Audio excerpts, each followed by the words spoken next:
जातिगत जनगणना पर कांग्रेस की मांग को लेकर मेरे साथ बातचीत करने के लिए बीजेपी से राज्यसभा सांसद सुशील मोदी हैं बात करने के लिए। सर, राहुल गांधी ने कर्नाटक के कोलार में एक सभा में कहा कि बीजेपी ओबीसी की बात तो करती है लेकिन ओबीसी कितने हैं ये दिखाती नहीं है। जातिगत जनगणना की ये मांग भी उनकी सरकार 50-60 वर्षों से रही देश के अंदर, क्यों नहीं कराया उन्होंने? और आज भी उनकी 3 राज्यों में तो सरकार है ना, राजस्थान में है, छत्तीसगढ़ में है, ये अन्य राज्यों में उनकी सरकारें हैं। तो जहाँ उनकी सरकार है वहाँ क्यों नहीं कराया उन्होंने? किसने मना किया? और यही कांग्रेस ने 2015 में कर्नाटक में जाति गणना कराई थी, लेकिन आज तक उसकी रिपोर्ट सार्वजनिक नहीं की गई। यहाँ तक कि उनकी भी जब सरकार थी वहाँ पर कांग्रेस का मुख्यमंत्री था तो भी इस रिपोर्ट को सार्वजनिक नहीं किया जा सका। तो ये कोई ऐसा मुद्दा नहीं है, वो तो राज्यों पर निर्भर करता है। इसके पहले तेलंगाना ने करवाया, बिहार में जातीय गणना हो रही है। तो कोई अगर राज्य सरकार चाहे कराना तो वो करा सकती है। सीपीएम को किसने मना किया? या तमिलनाडु में डीएमके की सरकार है तो राज्य चाहें तो करा सकते हैं। राहुल गांधी ने ये कहा है कि 2011 में जो कास्ट सेंसस हुआ था उसके डेटा ही पब्लिक कर दे सरकार। भाई राहुल गांधी को कोई जानकारी नहीं है। देखिए, पहली बात तो ये कि 2011 में जो सामाजिक आर्थिक जातीय गणना हुई थी उसमें 1 करोड़ त्रुटियां पाई गई और 46 लाख जातियां दर्ज हो गई, 46 लाख, जबकि देश में मुश्किल से 7-8 हज़ार जातियां होंगी। तो केंद्र की सरकार ने कहा कि उस रिपोर्ट में जातियों का वर्गीकरण करना संभव नहीं है, इसलिए इस रिपोर्ट को सार्वजनिक नहीं किया गया, जबकि अन्य चीज़ों को सार्वजनिक किया जा चुका है। एक बार नहीं, दर्जनों बार संसद के फ्लोर पर प्रश्नोत्तर काल में अन्य समय में सरकार ने इसका जवाब दिया है। और ये तो आज की बात है कि 2011 की बात है। तो ये तो इतनी त्रुटियां थी, इसलिए खुद चिदम्बरम जब केंद्र में गृह मंत्री थे 2010 में, उनका पार्लियामेंट के अंदर बयान है कि केंद्र सरकार के लिए जातीय गणना कराना संभव नहीं है। ये तो चिदम्बरम का बयान है। और इसलिए जातीय गणना नहीं कराई आज तक सरकारों ने। और जब हुई गणना तो सामाजिक आर्थिक जातीय गणना हुई और उसकी भी रिपोर्ट को इसलिए सार्वजनिक नहीं किया जा सका क्योंकि जैसा मैंने बताया कि 1 करोड़ से ज़्यादा त्रुटियां थी और 46 लाख जातियां दर्ज हो गई। किसी ने नाम, उपनाम, टाइटल, एक ही जाति को 20 नाम से पुकारते हैं, तो जिसको जो समझ में आया उसको दर्ज करा दिया।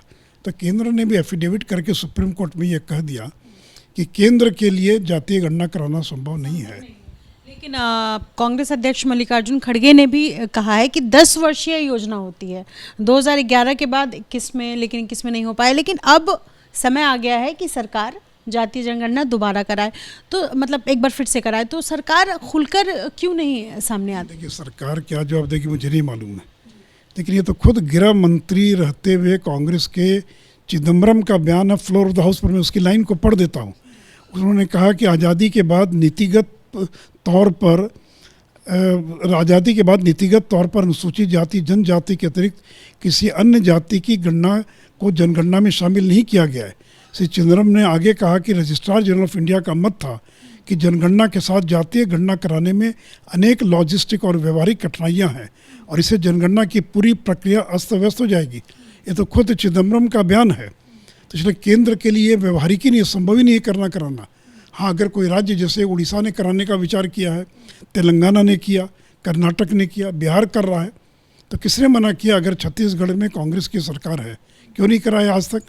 अब तो चुनाव में केवल 4 महीना बचा है। राजस्थान में कांग्रेस की सरकार है, क्यों नहीं कराया उन्होंने? बिहार के अंदर जिस सरकार में बीजेपी शामिल थी उस सरकार का निर्णय है जातीय गणना कराने का। हमारे 16 मंत्री थे उस कैबिनेट की बैठक में जिसमें बिहार में जातीय गणना कराने का निर्णय, आज वहाँ जातीय पारित भी किया गया नहीं। अब तो गणना हो रही है वहाँ पर, 15 तारीख से गणना प्रारंभ हो गई। तो अगर कोई राज्य सरकार को लगता है कि कराए जाने की आवश्यकता है तो कौन मना करता है? कराइए। कर्नाटक में हुआ कि नहीं हुआ? तेलंगाना में हुआ कि नहीं हुआ? सर्व कुटुंब सर्वे के नाम से तेलंगाना के अंदर हुआ। उड़ीसा की सरकार ने निर्णय लिया कराने का। तो राज्य सरकारें चाहे, लेकिन ये केंद्र के लिए ये संभव नहीं है कराना इतने बड़े देश के अंदर। और ये खुद चिदम्बरम का बयान है।